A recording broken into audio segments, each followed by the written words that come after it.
Dahil sa pagbenta ng Bas family sa bilyonaryong si Mike Walter ng LA Lakers, mas dumami ngayon ang naging interesado pa sa kung ano ang mangyayari sa Lakers sa magiging future nito sa kamay ni Mark Walter.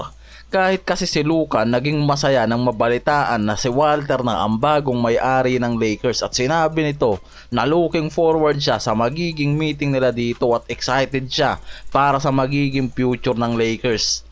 At ayon din mismo sa report ni Dave McMenamin ng ESPN, parehong excited si LeBron at Luka sa hinaharap ng franchise matapos ang historical deal na ginawa nitong si Mark Walter.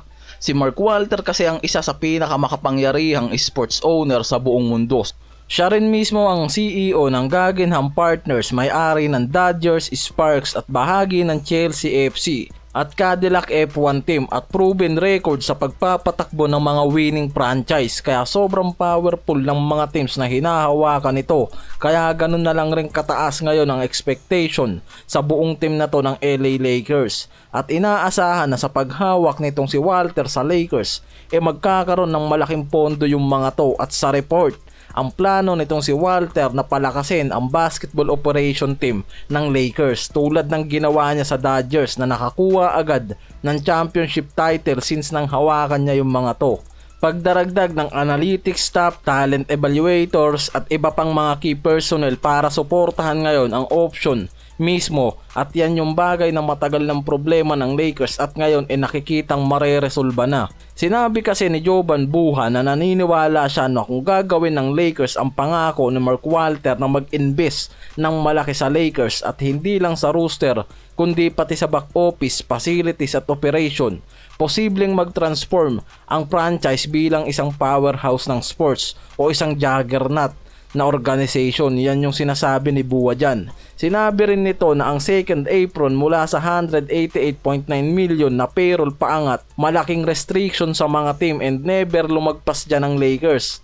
At isa yan din mismo sa pinoproblema ng Lakers ngayon kung bakit hindi sila makakuha ng isang top tier center sa trade dahil sa salary cap restriction at need nilang gumamit ng mga trade asset para lang makakuha ng center at makapag-rebuild ng roster.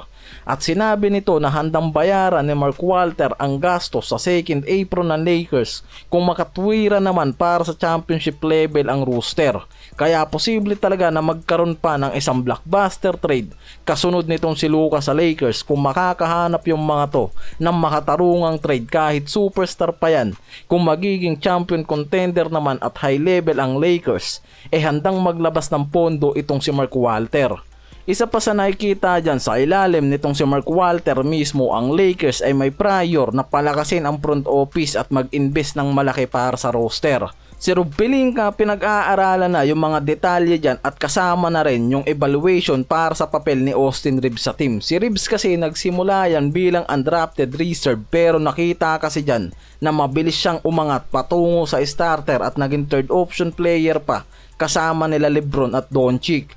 Ang mid-level contract kasi ngayon ni Reeves magtatapos na sa summer at magiging eligible na yan para sa extension. Kaya pinag-iisipan ng mga to ng mabuti kung ibibigay nila kay Reeves ang 30 million a year na gustong contract nito. Ayon yan mismo kay Buha. Malapit si Reeves sa dating ownership na si Jeanie Buss. May konting pagtaas na nangyari sa posibilidad na isama siya sa trade dahil sa bagong direksyon na ginagawa ng team ng LA Lakers ngayon.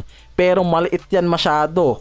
Kaya naman inaasahan pa rin na pwedeng manatili si Reeves sa roster pagdating sa opening season.